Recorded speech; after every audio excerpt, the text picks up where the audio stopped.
Hello students, video शुरू करने से पहले प्लीज चैनल को लाइक, शेयर और सब्सक्राइब जरूर करें। एक इम्पॉर्टेंट इन्फॉर्मेशन, अगर आपको इस वीडियो के नोट्स चाहिए तो डिस्क्रिप्शन बॉक्स में दिया गया डाउनलोड लिंक चेक करें। Thank you. चलिए शुरू करते हैं। इस वीडियो में हम पढ़ेंगे BPCE 142 फोरेंसिक साइकोलॉजी के प्रीवियस ईयर क्वेश्चन और मोस्ट इम्पॉर्टेंट क्वेश्चंस। ये क्वेश्चंस आपके एग्जाम के लिए बहुत इम्पॉर्टेंट है। अगर आपने ये अच्छे से कर लिए तो एग्जाम निकलना पक्का है। Let's begin. Question 5, right short notes on the following in about 200 words each. A. Police and human relations. B. Techniques of interrogation.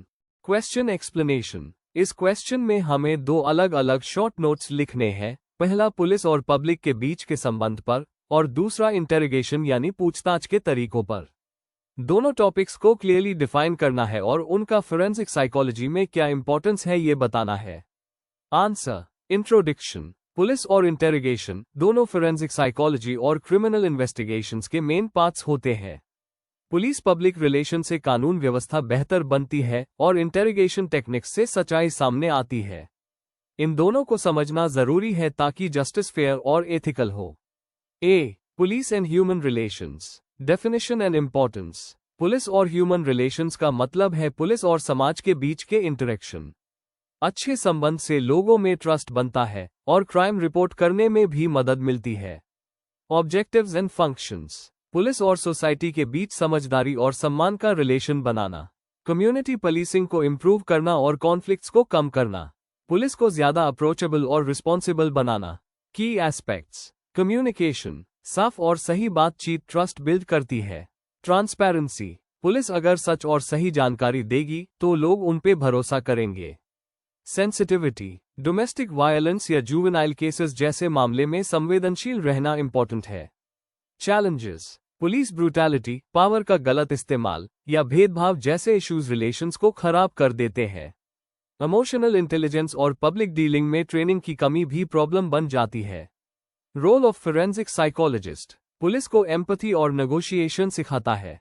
Community awareness programmes चलता है। B. Techniques of interrogation. Definition. Interrogation का मतलब है किसी suspect या witness से पूछताछ करना ताकि केस से जुड़ी जानकारी मिले। Common techniques. डायरेक्ट क्वेश्चनिंग, सीधा सवाल पूछना जो केस से जुड़े हों। रीड टेक्निक, थोड़ा कॉन्फ्रंटेशनल तरीका जिसमें साइकोलॉजिकल प्रेशर दिया जाता है। पीस मॉडल, यूके का एक एथिकल मेथड जिसमें बिना प्रेशर के पूछताछ होती है। Psychological techniques. Rapport building, friendly environment create करके ट्रस्ट बनाना। गुड कॉप बैड कॉप, दो ऑफिसर्स अलग अलग एटीट्यूड दिखाकर कन्फेशन लेने की कोशिश करते हैं। कॉग्निटिव इंटरव्यूइंग, विटनेस से कहना कि वो सीन को दोबारा मेंटली इमेजिन करे। Legal and ethical considerations, interrogation में कभी टॉर्चर या इल्लीगल धमकी नहीं देनी चाहिए। कन्फेशन बिना प्रेशर के वॉलंटरी होना चाहिए। Forensic psychologists role ethical interrogation methods design करता है। पुलिस को साइकोलॉजिकल इंटरव्यूइंग ट्रेन करता है। सस्पेक्ट या विटनेस की मेंटल कंडीशन को एसेस करता है। कंक्लूजन, पुलिस और पब्लिक के बीच अच्छा रिलेशन होना और एथिकल इंटेरोगेशन टेक्निक्स का इस्तेमाल होना दोनों हाई जस्टिस के लिए इंपॉर्टेंट है। फोरेंसिक साइकोलॉजिस्ट इन दोनों एरियाज में बैलेंस बनाए रखते हैं ताकि सिस्टम इंसानियत के साथ काम करे। अगर आपको इस वीडियो के नोट्स चाहिए तो डिस्क्रिप्शन बॉक्स में दिए गए डाउनलोड लिंक को जरूर चेक करें। Thank you. Let's see the next question. Question 6, describe the nature of I witness assessment. Question explanation. इस क्वेश्चन में हमें बताना है कि आई विटनेस असेसमेंट क्या होता है, ये कैसे किया जाता है और इसका फोरेंसिक साइकोलॉजी में क्या इंपॉर्टेंस है। हमें यह भी समझाना है कि किन फैक्टर्स से एक गवाह की यादों पर असर पड़ता है और ये कानूनी फैसलों में कैसे हेल्पफुल या हार्मफुल हो सकता है। आंसर। इंट्रोडक्शन। आई विटनेस असेसमेंट का मतलब है किसी क्राइम को देखने वाले शख्स के स्टेटमेंट की क्रेडिबिलिटी और एक्यूरेसी का साइकोलॉजिकल एनालिसिस। फोरेंसिक साइकोलॉजी में ये काफी इंपॉर्टेंट होता है क्योंकि अक्सर गवाहों की बात पर कोर्ट में भरोसा किया जाता है। इसमें मेमोरी, रिकॉल, स्ट्रेस और सजेस्टेबिलिटी जैसे फैक्टर्स को इवैल्यूएट किया जाता है जिससे पता चले कि गवाह का बयान कितना रिलायबल है। Main body. 1. आई विटनेस का रोल और इम्पोर्टेंस। आई विटनेस वो लोग होते हैं जो किसी जुर्म का डायरेक्ट गवाह होते हैं। उनका ऑब्जर्वेशन केस को सॉल्व करने में मदद करता है जैसे सस्पेक्ट पहचानना, सीन रिक्रिएट करना, etc। लेकिन उनके स्टेटमेंट्स रिलायबल हो या नहीं, ये समझना जरूरी होता है। इसीलिए फोरेंसिक साइकोलॉजिस्ट्स उनके मेमोरी रिकॉल और ऑब्जर्वेशन का एनालिसिस करते हैं। 2. गवाह की यादों को असर देने वाले फैक्टर्स। आईविटनेस टेस्टिमनी पे कई चीजें असर करती है। स्ट्रेस और इमोशन। ज्यादा स्ट्रेस होने पर मेमोरी क्लियर नहीं रहती।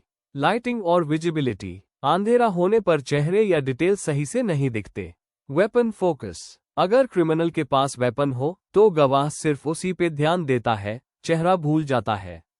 Time delay. क्राइम के बाद अगर ज्यादा टाइम बीत गया हो तो याद कमजोर पड़ जाती है। Leading questions. पुलिस या लॉयर अगर सजेस्टिव सवाल पूछते हैं तो मेमोरी डिस्टॉर्ट हो सकती है। एग्जाम्पल, रोनाल्ड कॉटन का केस एक फेमस एग्जाम्पल है जिसमें विक्टिम ने गलत पहचान की थी और असली क्रिमिनल बाद में डीएनए टेस्ट से पकड़ा गया। 3. असेसमेंट के टेक्निक्स। Cognitive interview. इस टेक्निक से गवाह से ऐसे सवाल किए जाते हैं जिससे उसकी मेमोरी एक्टिवेट हो और डिटेल्स याद आए। Line up test. गवाह से कहा जाता है कि वो सस्पेक्ट को अलग अलग लोगों के ग्रुप में पहचाने। Psychological testing. गवाह की सजेस्टेबिलिटी और कंसिस्टेंसी चेक करने के लिए कुछ टेस्ट्स यूज होते हैं। Behaviour observation. गवाह का बिहेवियर, कॉन्फिडेंस लेवल और बॉडी लैंग्वेज ऑब्जर्व किया जाता है। 4. लीगल सिस्टम में इसका इम्पैक्ट। कोर्ट्स ऐप ज्यादा कॉशन से आई विटनेस पर भरोसा करती है। साइकोलॉजिस्ट्स को एक्सपर्ट विटनेस के रूप में बुलाया जाता है ताकि वो एक्सप्लेन करे कि ह्यूमन मेमोरी की क्या लिमिटेशंस है। गलत पहचान की वजह से कई बार इनोसेंट लोग जेल चले जाते हैं। इनोसेंस प्रोजेक्ट जैसे ग्रुप्स ने नए प्रोटोकॉल सजेस्ट किए हैं ताकि आई विटनेस एरर्स कम हो सके। कंक्लूजन। आई विटनेस असेसमेंट एक ऐसा टूल है जिससे पता चलता है कि गवाह की याद कितनी सही है। इस प्रोसेस से गलत कन्विक्शंस को रोका जा सकता है और सच्चाई को सामने लाया जा सकता है। फोरेंसिक साइकोलॉजिस्ट्स का रोल यहाँ क्रिटिकल होता है क्योंकि वो साइंस के जरिए जस्टिस सिस्टम को सपोर्ट करते हैं। अगर आपको इस वीडियो के नोट्स चाहिए तो डिस्क्रिप्शन बॉक्स में दिए गए डाउनलोड लिंक को जरूर चेक करें। Thank you. चलिए देखते हैं अगला question. Question 7. Describe the role of a forensic psychologist in the context of child sexual abuse and describe the intervention used for sexually abused children. Question explanation. इस question में हमें ये बताना है कि चाइल्ड सेक्सुअल अब्यूज के cases में forensic psychologist का क्या रोल होता है। साथ ही ये भी एक्सप्लेन करना है कि अब्यूज्ड बच्चों के लिए कौन से साइकोलॉजिकल इंटरवेंशंस यूज किए जाते हैं। Answer. Introduction. Child sexual abuse (CSA) का मतलब है किसी भी बच्चे के साथ जबरदस्ती या धोखे से की गई सेक्सुअल एक्टिविटी। इसका गहरा साइकोलॉजिकल इफेक्ट पड़ता है। फोरेंसिक साइकोलॉजिस्ट विक्टिम बच्चों का मेंटल स्टेट एसेस करते हैं और उनकी लीगल और इमोशनल रिकवरी में मदद करते हैं। इस आंसर में हम उनका रोल और थेरेपी मेथड समझेंगे। Main body. 1. Child sexual abuse के केसेस में फोरेंसिक साइकोलॉजिस्ट का रोल। असेसमेंट और एवैल्यूएशन। साइकोलॉजिस्ट बच्चे के इमोशनल और मेंटल हेल्थ का असेसमेंट करते हैं। इंटरव्यू, ऑब्जर्वेशन और टेस्ट्स के जरिए ये देखा जाता है कि अब्यूज हुआ है या नहीं और उसका इम्पैक्ट क्या है। कोर्ट में एक्सपर्ट टेस्टिमनी। साइकोलॉजिस्ट कोर्ट में अपनी प्रोफेशनल ओपिनियन देते हैं जिससे जज और जरी को बच्चे के बिहेवियर और ट्रॉमा को समझने में मदद मिलती है। लीगल प्रोसेस में बच्चे का सपोर्ट। साइकोलॉजिस्ट बच्चे को कोर्ट के प्रोसेस के लिए मेंटली प्रिपेयर करते हैं और इन्वेस्टिगेशन के दौरान उनकी इमोशनल सेफ्टी मेंटेन करते हैं। टीम के साथ काम करना। पुलिस, डॉक्टर, लॉयर और सोशल वर्कर के साथ मिलकर एक सेंसिटिव और चाइल्ड फ्रेंडली प्रोसेस इंश्योर करते हैं। 2. CSA का साइकोलॉजिकल इम्पैक्ट। इमोशनल और बिहेवियरल प्रॉब्लम्स। बच्चे में anxiety, depression, PTSD, trust issues और नींद की दिक्कत हो सकती है। कुछ बच्चे अग्रेसिव हो जाते हैं या बिल्कुल चुप हो जाते हैं। डेवलपमेंट पे असर। अब्यूज से बच्चे के इमोशनल, सोशल और कॉग्निटिव डेवलपमेंट में प्रॉब्लम हो सकती है। स्कूल और फ्यूचर रिलेशनशिप्स भी अफेक्ट हो सकते हैं। 3. अब्यूज्ड बच्चों के लिए इंटरवेंशंस। ट्रॉमा फोकस्ड CBT, यह थेरेपी ट्रॉमा से डील करना सिखाती है। बच्चा अपने इमोशंस को प्रोसेस करता है और कोपिंग स्किल्स डेवलप करता है। प्ले थेरेपी छोटे बच्चों के लिए होती है। बच्चे अपने इमोशंस को खेल के जरिए एक्सप्रेस करते हैं, जो बोलकर मुश्किल होता है। साइको एजुकेशन और फैमिली इन्वॉल्वमेंट। बच्चे और उनके पेरेंट्स को एजुकेट किया जाता है ताकि रिकवरी एनवायरनमेंट स्ट्रांग हो। Group therapy. ग्रुप में बच्चे एक दूसरे से कनेक्ट करते हैं जिससे उन्हें लगता है कि वो अकेले नहीं है। इससे उनका कॉन्फिडेंस बढ़ता है। Crisis intervention. इमरजेंसी सिचुएशंस में साइकोलॉजिस्ट तुरंत हेल्प देते हैं ताकि बच्चा मेंटली स्टेबल हो सके। 4. लीगल और ethical points. Confidentiality versus reporting. Psychologist को कॉन्फिडेंशियलिटी मेंटेन करनी होती है, लेकिन लॉ के मुताबिक अब्यूज रिपोर्ट करना भी उनकी ड्यूटी होती है। Child centred approach. हर स्टेप में बच्चे के इमोशनल सेफ्टी को प्रायोरिटी दी जाती है। Conclusion. Forensic psychologist child sexual abuse cases में इमोशनल और लीगल दोनों लेवल पर बहुत इंपॉर्टेंट रोल प्ले करते हैं। असेसमेंट से लेकर थेरेपी और कोर्ट सपोर्ट तक, वो विक्टिम बच्चों की रिकवरी में मदद करते हैं। TFCBT और प्ले थेरेपी जैसे इंटरवेंशन से बच्चा वापस नॉर्मल लाइफ में आ सकता है। अगर आपको इस वीडियो के नोट्स चाहिए तो डिस्क्रिप्शन बॉक्स में दिए गए डाउनलोड लिंक को जरूर चेक करें। Thank you. Let's see the next question. Question 8. Define and provide classification of serial killings. Describe the psychology of serial killer. Question explanation. इस क्वेश्चन में हमें बताना है कि सीरियल किलिंग क्या होती है, उसके टाइप्स या क्लासिफिकेशंस क्या होते हैं, और सीरियल किलर्स का साइकोलॉजिकल प्रोफाइल क्या होता है। आपको डेफिनेशन देनी है, कैटेगरीज एक्सप्लेन करनी है और उनकी सोच या पर्सनालिटी ट्रेट्स डिस्क्राइब करने हैं। आंसर। इंट्रोडक्शन। सीरियल किलिंग का मतलब होता है एक हाई व्यक्ति या ग्रुप द्वारा 3 या उससे ज्यादा लोगों का अलग अलग समय पर मर्डर करना, जिनके बीच कुछ समय का गैप होता है। ये क्राइम्स इमोशनल या साइकोलॉजिकल मोटिव से होते हैं, न कि पैसा या पॉलिटिक्स के लिए। सीरियल किलर्स के बिहेवियर और उनके मन की स्थिति को समझना जरूरी होता है। होम्स और डीबर्गर जैसे साइकोलॉजिस्ट्स ने इसकी क्लासिफिकेशन दी है। Main body. 1. सीरियल किलिंग का अर्थ। डेफिनेशन। जब एक किलर 3 या उससे ज्यादा लोगों का अलग अलग मौकों पर मर्डर करता है तो उससे सीरियल किलिंग कहते हैं। FBI के अकॉर्डिंग, अगर किसी ने 2 या ज्यादा अलग अलग लोगों का मर्डर किया हो अलग अलग इवेंट्स में, तो यूज सीरियल मर्डर कहा जाता है। इससे मैस मर्डर, एक ही समय पे कई लोगों का मर्डर, और स्प्री किलिंग, लगातार कई मर्डर्स बिना रुकावट के, से अलग माना जाता है। 2. सीरियल किलिंग की प्रकारीकरण। क्लासिफिकेशन। होम्स और डीबर्गर के मुताबिक सीरियल किलर्स को 4 कैटेगरीज में बांटा गया है। ए. Visionary killers. ये लोग अक्सर साइकोटिक होते हैं और उन्हें आवाजें या विजन्स आते हैं जो उन्हें मर्डर करने को कहते हैं। उदाहरण, डेविड बर्कवट्स ने बोला कि उसके कुत्ते ने यूज मर्डर करने को कहा। बी. Mission oriented killers. ये लोग मानते हैं कि वो सोसाइटी से गलत लोगों को हटा रहे हैं, जैसे प्रोस्टिट्यूट्स या क्रिमिनल्स।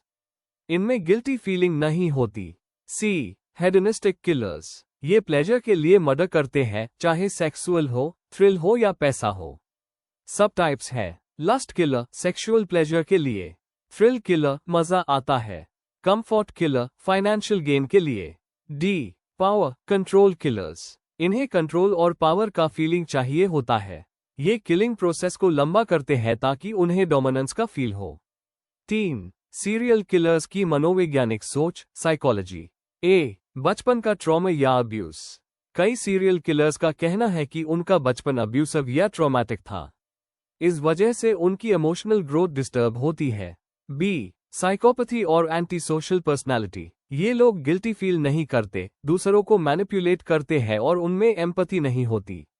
इनमें साइकोपैथी के लक्षण होते हैं। सी. फैंटेसी और ऑब्सेशन। ये लोग अपने दिमाग में स्ट्रॉन्ग फैंटेसीज रखते हैं जो कंट्रोल और रिवेंज पर बेस्ड होती है। ये फैंटेसीज उनके रियल लाइफ एक्शंस को ट्रिगर करती है। डी. एम्पैथी की कमी। इनमें इमोशनल डिटैचमेंट होती है और ये अपनी हरकतों को जस्टिफाई कर लेते हैं। ए. बायोलॉजिकल या ब्रेन फैक्टर्स। कुछ स्टडीज दिखाती हैं कि इनके ब्रेन के इमोशनल कंट्रोल वाले पार्ट्स सही से काम नहीं करते। एफ. MO और सिग्नेचर। मोडस ऑपरेंडाई का मतलब होता है कैसे क्राइम किया गया। सिग्नेचर उनकी पर्सनल साइकोलॉजिकल नीड दिखाता है, जैसे बॉडी को पोच करना ETC। 4. एग्जाम्पल्स और केस स्टडीज। टेड बंडी, एक चार्मिंग और इंटेलिजेंट किलर जिसने 30+ विमेन का मर्डर किया।